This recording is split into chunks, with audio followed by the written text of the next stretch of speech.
Hello, everyone.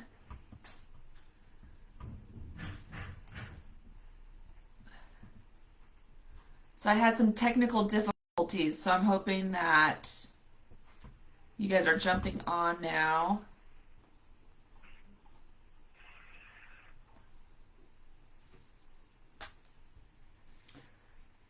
Um,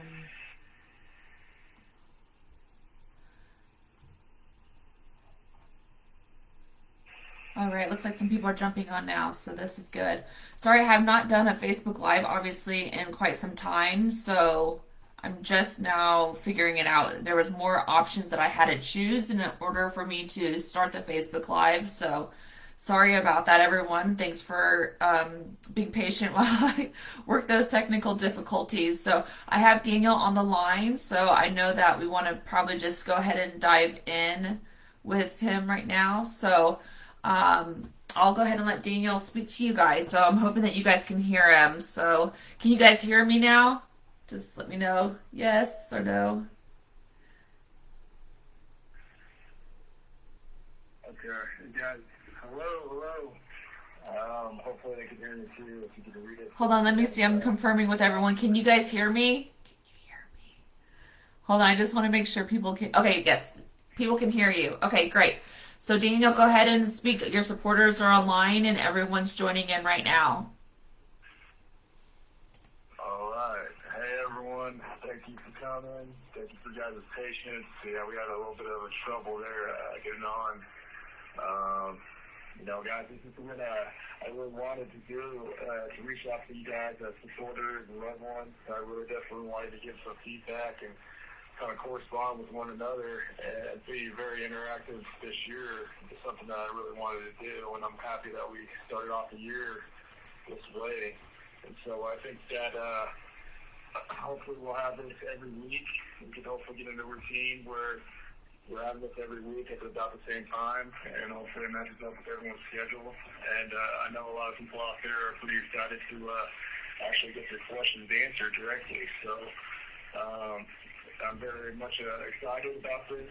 I believe that firmly this is going to gain a lot of support, a lot of exposure, and be able to actually discuss the case. And obviously, I know there's a lot of interesting questions about prison because on the outside of society, that's pretty interesting. So I'm really happy about this. I'm happy to be able to reach out to you guys and definitely talk one-on-one with every single one of you guys. So a lot of cool things this year, especially one of the biggest things that I'm looking forward to is the new DA in Oklahoma County. And so there's a lot of promise there. I think she's a true professional. I don't think she will be corrupt by politics. And I'm definitely looking forward to that, and I definitely could be the year, my year to possibility of having some great news and, finally getting out. So if you guys want to start out with some questions, I'll love to answer them. Okay, great. So last week I posted for you guys to, if there's one question that you guys had for Daniel, what would that be? So I'll go ahead and just choose some questions that you guys put. We got a ton of questions. I think there was over 50 something that people were posting and continuing to post today. So thank you for those questions. And whatever questions we don't answer today, hopefully we'll be able to answer it on next week's Go Live. So I'll go ahead and start with Rachel D. She had a question. She wanted to know, how have you been treated by those around you now that they know you are a cop, that you are a cop? Rachel, that's a good question. When I first fell, and that's something was sharing, I guess, in prison, that when we first entered prison, in a high-profile case, you were definitely, obviously, featured on a lot of media platforms. So during this time, that first year, it was 2020, I believe, that had a episode on me. So where I'm housed out, I can't disclose that information, but where I'm housed out is, I believe, anywhere in the United States and prison system, we get all the basic channels, and a lot of these inmates like to watch TV. That's a lot of things that really the only thing to do for some of them in their mind. So I know definitely watch a lot of the crime shows, and that first year, obviously, there was no way of hiding who I was. So rumors spread throughout the prison, spread like wildfire, just like kind of like in high school, and everyone knew who I was. But as far as to now, 7th, 8th year, being down, it's kind of in a sense you got to be respectful to others, and that's kind of carried on opposite from the streets. A lot of guys don't even know that here; they don't know how to carry themselves. But I'm always respectful to everyone. I'm respectful to staff. I'm respectful to other inmates, and so I treat them how they treat me. So, and that's kind of a good way to do your time in a sense. Is kind of keep your head down, mind your own business, and be respectful. And so, as long as no one's disrespectful to me, there won't be any problems. But that's usually how it is. And so, that's what's going good as far as it can, I guess. Great. Thank you, Daniel. There's another question that Ashley M. wanted to ask, and that's, have you managed to keep a positive attitude throughout all of this? And if so, how? I think that goes back to probably just being a Christian and having faith, in a sense. When anything happens, like very dramatically, I believe this is for everyone, and you get a loss or something taken from you, and the first thing you want to definitely ask is why, and so the question of why is not answered. It's definitely not. So everyone, I think the basic knowledge is just trying to gather the reason why and trying to understand why this is happening to you. So I lean on my faith, and I believe that, my faith has carried me on throughout this time. Also, just having you guys around, I think supporters is a big deal. I kind of repeat this over and over, but I don't mind repeating it because it's a big deal. Because, from the start, it wasn't like this. I didn't have you guys. I didn't have support out there. A lot of facts wasn't out of the case. It was all negative and misleading information through the media. So to have this and to have this opportunity to actually talk to you guys one-on-one, to actually address in my manner and control it in my manner is a big deal.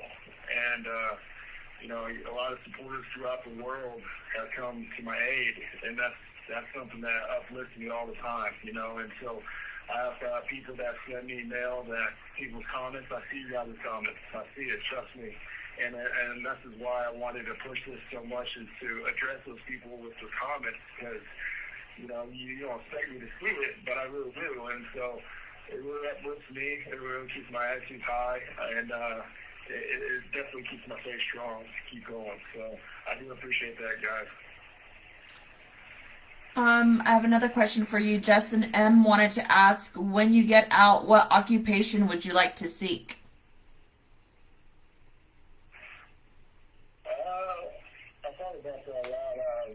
I think just my background in athletics and coaching, or as far as also personal training, I like to actually build my own warehouse or a complex, I guess you could say, an athletic performance complex, and I like to go back to the youth, the younger generation, and try to help them reach their goals. And so that's something that was never truly helped on my end, as I was growing up and trying to achieve a Division I scholarship.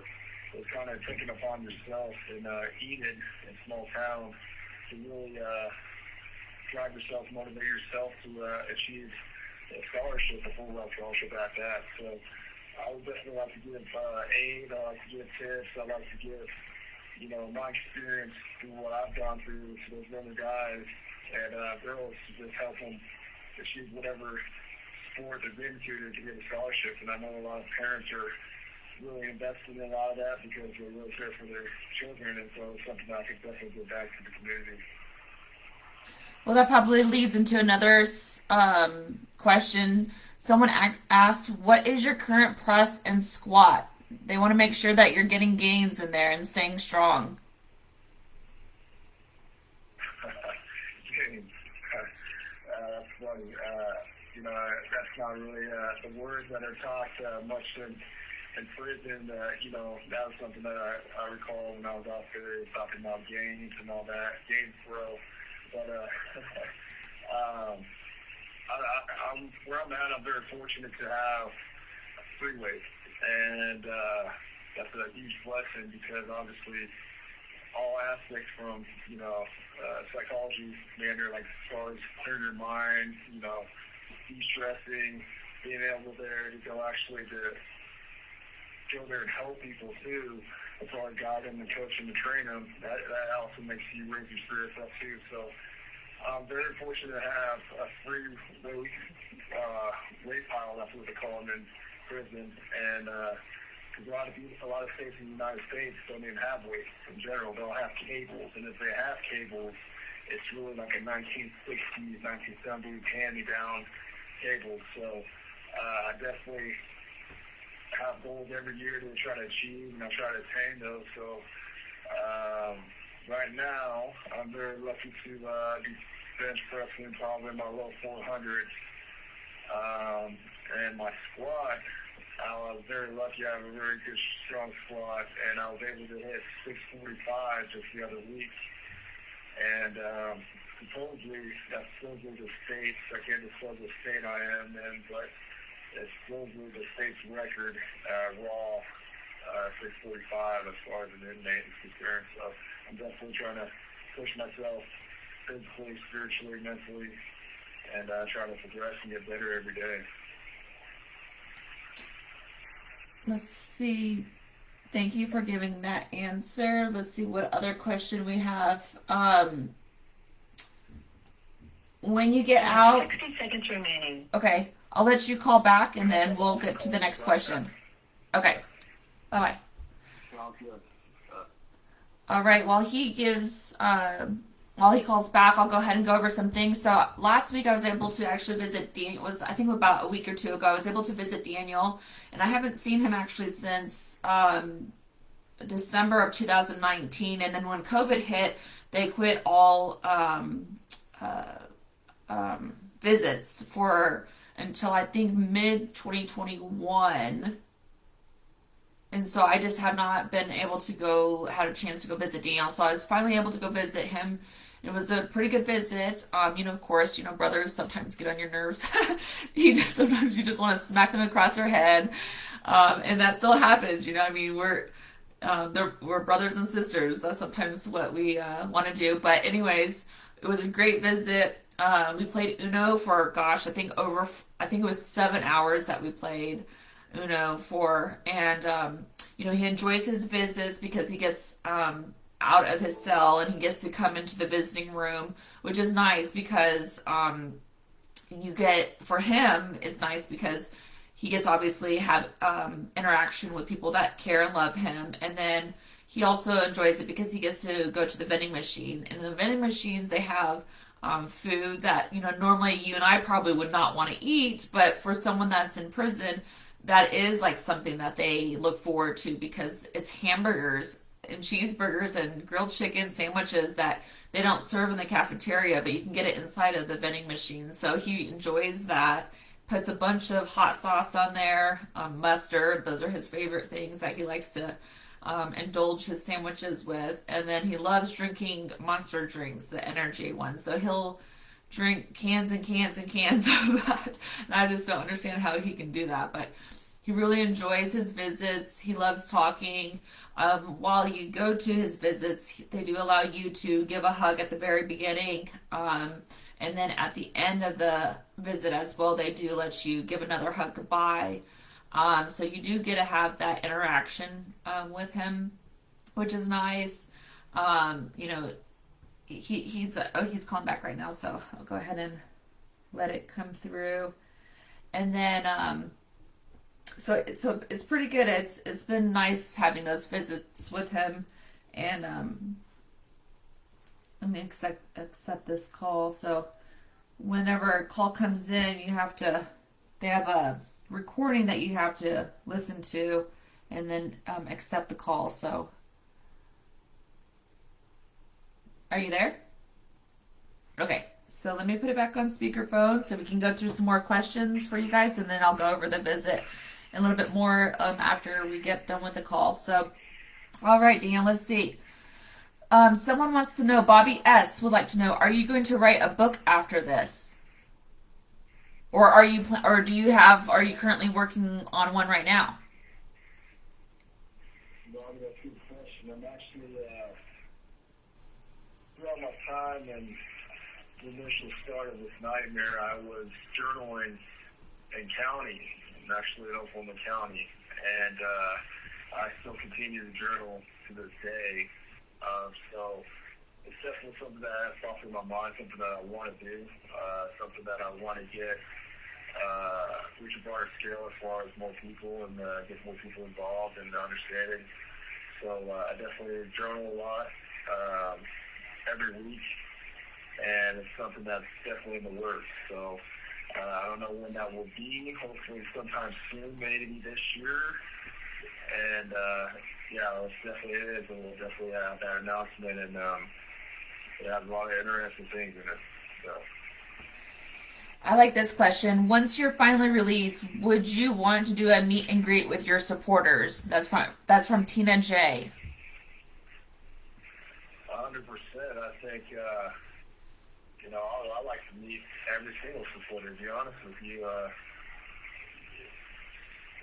What a lot of people don't understand, I truly appreciate all the support, and I truly appreciate everyone coming to my aid and showing love from all around the world. And what has definitely gave me that bigger appreciation, I believe, than others that might be incarcerated is the fact of being crucified at the beginning, and understanding the media monster and understanding how they painted me as this picture as a monster. And so coming now and people actually, coming to my aid is something incredible, something special. And it's really, like I say, it's an act of God. It's a miracle. So I definitely want to meet everyone. I definitely want to show my thanks and my gratitude. And just know, guys, that, from the bottom of my heart, that definitely means so much to me for all the love and support. Here's another question as well that people like to know. Sarah S. wrote, do you have other inmates that are on your side and believe that you are innocent? That's a good question. So, in prison, I guess from my experience, you can kind of say that it's hard to find true friends, true loyalty.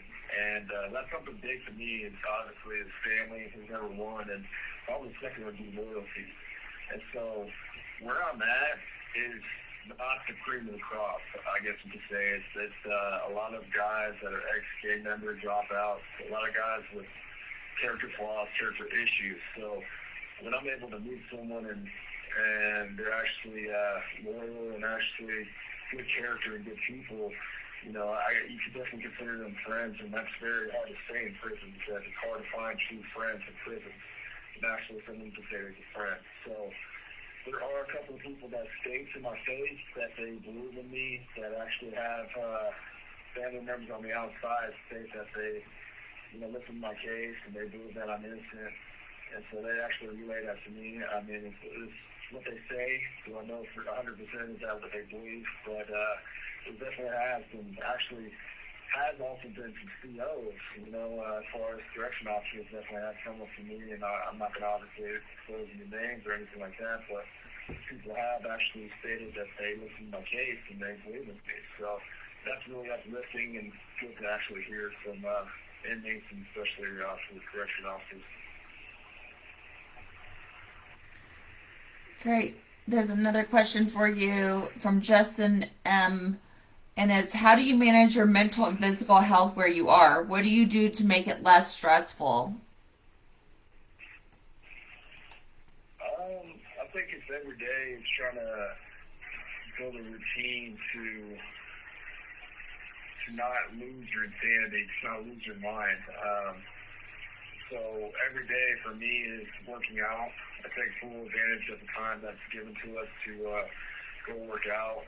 I still have that mindset of where I was on the streets, is trying to eat as healthy as possible in here, take care of my body, which will ultimately take care of my mind, vice versa. And so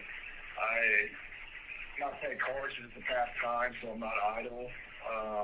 Obviously interact with people, interact with inmates, which is good and healthy. And so I find a lot of things that are healthy and positive, and I try to focus on those instead of the negatives. And so we're obviously in a realistic manner. You look around, you see fences, you see barbed wire fences, you see brick walls. I mean, anyone could see that and just dwell on it and just dump their head and be negative. But I'm looking for as realistic on the long run. I know I will be out. I know from my heart, I know I will be out. So I know that I have to take care of my body. I know I have to take care of my mind. So when I am out, I can actually make some changes happen to other wrongful convicted people out there, and definitely help a lot of people in the community. So. Great. I think you actually answered one of the questions from Emily as she asked about when you get out, do you think that you'll be interested in working on getting other wrongfully accused out of prison? So it sounds like you answered that question. Yeah, I mean, I'll add to it.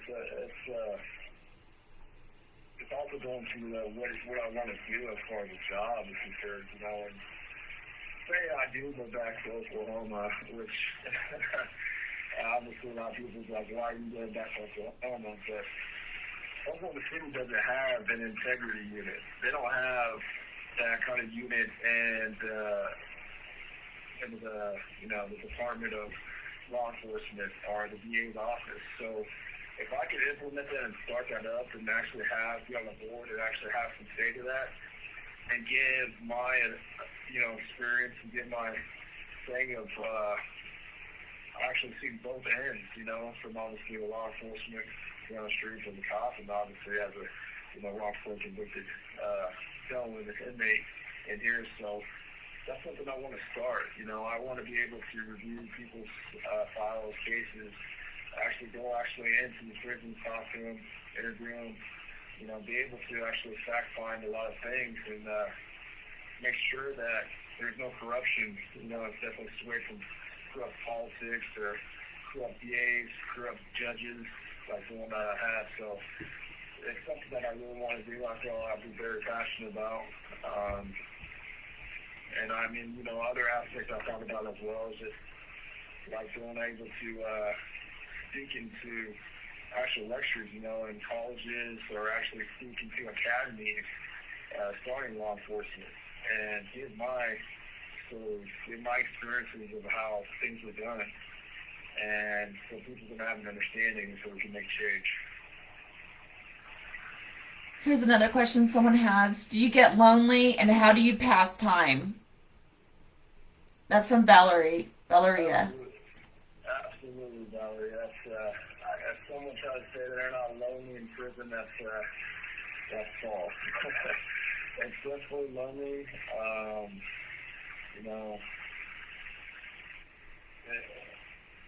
something that, was in a sense taken from me where, I'm not going to disclose names, but someone that was very special to me, our lives were taken apart. And so that was very dramatic to me. That was very hurtful. It was something that I've struggled through. And so, yeah, it's definitely lonely for sure.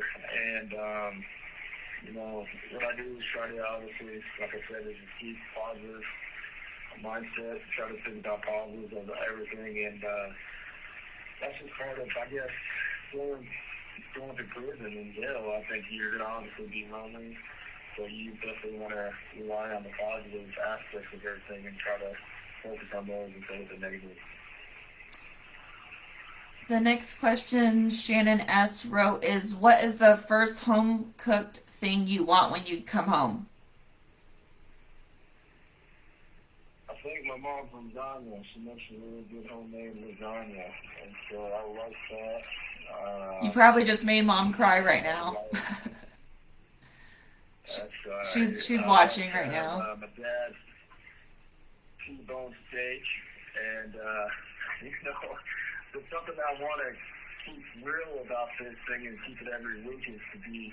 I'm going to be completely 100% honest. It's going to be raw. I'm going to tell you how it is, and so. Jen might not like this answer, but I wouldn't mind having a drink. Under a lot of stress, And it'd be nice to just kick back and be with a lot of loved ones, friends, and supporters, and just have a bonfire and have just a drink, a social gathering, and be able to conversate with one another, tell stories, and that's something that I would like to do. All right, let's see what other questions we have. What can your supporters do to make your time easier? That's from Cat M. Cat, I think, what you guys are doing now, being able to support me in any way you guys find that is comfortable with you guys, I've always stated that I think the best way to, get that outcry to the public, influence as many people as possible, get supporters, gather more supporters, reach the higher ends of, politics, those political figures that are in power, and hopefully they're not corrupt, and just basically network amongst each other and get a big support group going and the community going to where there is change, and there's an outcry and put pressure on those high political figures to actually do something to make change. And so I think that we're definitely have a night and day from where it started, like I said before, to now. And I just ask that we continue to grow, continue to fight, continue to be strong, and I think we're definitely on the right road. All right, let's see. Here's another question. I don't know if you want to answer this one or not, but Brent S. wrote, why did the FOP not give you more support from the very beginning? Good question. So, a lot of departments are different, police departments. They have, when I was with Oklahoma City Department, police department, they have an FOP consists of higher ranking officers, meaning the chief is there, who's corrupt. You have the right-hand man of them, who are the deputy chiefs, and you have majors, and you have the higher ranked officials. A lot of other police departments have city councilmen step in there that have actually civilians actually on their board, so that also helps with the non-bias. So I obviously was paying my dues to the FOP every month, so they definitely were supposed to support me. And again, it's just consisted of all the higher ups, and so they just blackballed me, black sheeped me, and there was complete bias on there. There was no help whatsoever, and that's why it's good to have civilians on the outside, other people, councilmen from from other lines of work to actually contribute their say and be on the board. All right, let's see another question on here. Let's see. How do you keep your hope up? By Becca S. I think that's kind of the same question going related to the faith. Is that I know deep down I see that light at the end of the tunnel, and I'm a realistic person. Not only a Christian, but with faith, but I understand that, there was a lot of corruption in my case, and a lot of evidence out there to bring me back to trial, bring me back to the court system. And so I believe firmly that there will be a prejudice, politically swayed, judges out there that are going to look into the case and actually know that there was injustice in my case. And so I firmly believe that. And we believe that I'll be back in the court system and definitely ultimately exonerated. So I know that deep in my mind. And so it goes back to my interest in just knowing that I have to be strong in here, know I have to be fit, take care of my physical well-being, and then my mental mindset, and just understand that, there's light at the end of the tunnel, and I truly understand that. Here's another question. I know your time is wrapping up, but let's see. How can you stay healthy eating prison food? And do you meditate? And do you have a wish list of books if they were to send you any? That's from Creed C. I have a lot of books, and that's something that I honestly struggle to do. It's probably in a sense that it is an excuse, but it's hard for me to stay idle due to the fact that county jail, when I was there, it was pure isolation. And it was like being in the hole, but worse, because you go to the hole in prison, you get a TV, you get to be on a full bed frame, and that was the case for me. You know, I was in the highest level in the county jail, in the isolated cell, a high-profile cell, which was the light was on constantly 24/7. I was on a boat, and the boat is a bed basically on the floor, a couple inches above the floor, and it looks like a boat. If you turn it upside down, it looks like a boat. And I had to sleep on that. I had barely enough sheets at the beginning where I had to actually have my family get me more sheets. The cell obviously probably had a lot of things inside the cell as far as PCs and whoever was in that cell before were doing whatever they were doing in that cell. So being incarcerated, obviously never knew how to act or how to clean my cell. So it was definitely dramatic, you know, a lot of banging on the cells, a lot of guys flooding their cells, water coming to my cell. And so it was very dramatic to the point where having the opportunity to get out of my cell, I'm going to get out of my cell. I'm going to water the pod. I'm going to move around. I'm going to be active. And so it's constantly like a reinforcement of if you're in the cell and you have the opportunity to get out, I highly recommend anyone that's incarcerated to do so because you're willingly locking yourself in that cell. So obviously I want to get out of that cell. I don't want to go back to those images and those memories of being in county jail and being in an isolated situation, and that was very rough. So as far as going back to the question too, is that there's a lot of processed foods in prison. You know, they're gonna COC is definitely gonna get the cheapest thing possible, and so everything's mostly processed. But you know, having an athletic background and bodybuilding and understanding nutrition, and there's a lot of books that I read about anatomy and nutrition, bodybuilding, bios, and stuff like that that help educated myself to understand that's what's actually good for my body and how it actually reacts to my body. So I'm able to definitely try to eat the right thing around here and obviously use that to give fuel to fuel my workouts. All right, Daniel. Well, it looks like your time is probably wrapping up in the next probably minute. So do you want to go ahead and use the rest of your time that you can to talk to your supporters and let them know anything that you want to get off your chest or what, you know, anything that you want to discuss? Please go ahead. Yeah, I think that, again, I think we need to start doing this routine of every week to have this and continue to grow. You have 60 seconds remaining. Ultimately, I would like to have definitely like a podcast or something to grow into that nature. So definitely, guys, tune in. Thank you for tuning in right now. Showing your love and support. This is something that I really want to happen this year. I really definitely want to grow from this. And, you know, right now it's kind of have some patience because it's kind of new to us. So I think this is a great way to interact. I encourage those questions to be... You have 30 seconds remaining.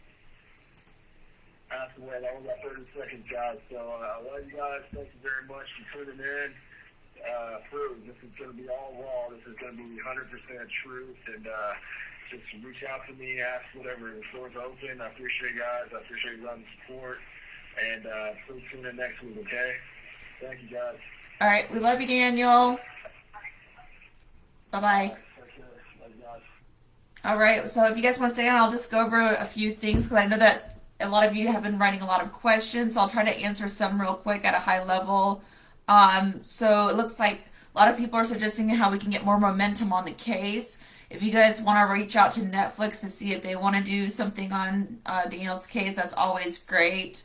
Another person that's been covering covering Oklahoma's corruption is Joe Berlinger, and someone posted that on here. So if you want to reach out to him to do, a cover on Daniel's case as well, that would be a good person to also reach out to. The more that people hear, because, for example, shows want to know what people want to hear, right? So the more people that reach out to Netflix or 48 hours or, whoever platform, is always good to just reach out to them and let them know what cases or what stories you want to hear. So if you guys want to reach out to some of those, platforms, please go ahead and do that as well. And let's see. If you want to put money towards Daniel's commissary or canteen, as people have asked, you can. I'll send a link after this live, and that way you guys can donate money towards that, and then I can apply it to his account inside of there. Usually, they sometimes will do like they'll cater in pizza, which is a perk for them. Obviously, they get that maybe like once a year, or they'll cater in another item. But Daniel has to have money on his account in order to be able to get those kind of extra perks, I should say, that they look forward to, and so, or he can apply it to his, like, for example, his catalog, which he can get. It's mainly junk food, to be honest. There's a lot of sweets and nothing that he really likes, but it also has the shampoo and conditioner and the soaps and all the necessities that he needs. And it does allow him to buy like a fan if it's hot during the summertime, or if something breaks inside of his cell, it does allow him to buy extra like underwear, shoes, for example, sweatpants and sweatshirts because it's cold right now. And so, as you can imagine, inside of the cell, they don't give you much to cover yourself with at night. So, having a sweatshirt or sweatpants is always nice for him to be able to wear that. Let's plan to go ahead and do these on Tuesdays if it works great with everyone. It looks like we got a good amount of viewers today, and I hope the momentum keeps on going. So, I think once a week would be great. So, if you guys want to join in next week, I'll remind everyone, of course, that we'll be doing another one. But I think this really, really gives Daniel a lot of hope and strength to continue fighting for himself. I know that he's been talking about this Facebook Live for a couple months now, and I've been putting it off because honestly, I don't like to be on camera. I need to figure out how I can put like Daniel's pictures or something scrolling so while he's talking you guys can see his pictures or something like that. I did see that there's a new option on this Facebook Live to do like screen share, so I just need to figure out how to do all this new stuff on here and then do that for you guys so that way you guys can see his face rather than mine while he's answering these questions. And then let's see, there's a new P.O. Box address, so I will be posting that as well after this Facebook Live. And a lot of people have asked, like, where are we at now with his case? So Daniel is right now in the legal process called a state post-conviction. So we will be presenting evidence of Daniel's wrongful conviction to the trial court judge. And so what we are doing, we are requesting that Daniel's conviction be overturned so that he is awarded a new trial. So the new evidence will include the new testimony of accuser Tabitha Barnes that recanted that Daniel never touched her. If you guys haven't seen that video, I've posted it online on my Facebook, but it's also on Daniel's YouTube channel. So if you want to watch it there, you can as well. And I'll also post it if you, instant message me or whatever. I can share the link there as well. But there's also new evidence that the police forensic analyst made significant error in her testimony during Daniel's trial that contributed to his wrongful conviction. And as you guys know, if you guys recall, that forensic analyst was actually the mother-in-law of the male detective in the case. So that's kind of like the big thing I like to bring up, because there's obviously conflict of interest having the detective's mother-in-law being the forensic analyst of the case. That's like a huge thing, and unfortunately we did not know that till after trial that there was a correlation between the two. But the city of Oklahoma City is refusing to release the document to the public, which is the testimony of the forensic analyst. So Daniel's former trial judge, Judge Henderson, resigned after being accused of multiple women, including 3 attorneys, of sexual assault. So this means Daniel's request for post-conviction relief will go before a different Oklahoma County District Court judge. Yay! We hope and pray that this judge will be fair and recognize the clear evidence that Daniel was denied a fair trial and deserves a new one. So if you guys are asking how you guys can help, there's that sign. You can sign this change.org petition. I'll include the link later after this go live. And then writing our new district attorney would be helpful. She's going to office, I believe, next week. So I think getting letters sent to her would be great. Write Daniel. You can share Daniel's story with your friends and family. Continue sharing his YouTube videos that we have online that have share case Daniel's case. I know Michelle Malkin did a really great in-depth documentary, and I've shared it multiple times on my page. I'll share it again, but it's a great overview of the case. And so it gives you guys more information that you guys can watch on there. It has close to 2 million views. It's a really, really great documentary, and it's a good high level of Daniel's case. It doesn't have all the latest because it's been a few years, and there's been new revelations that have came out since that has aired. But make sure you guys check that out. And then, like I said, share Daniel's story with your friends and family. That keeps his story alive. And let's see, anything else you guys have any questions or anything before I jump off? I think that was a great hour, and next time I won't have that technical difficulty as I figure that part out at the at last minute how to get it going. But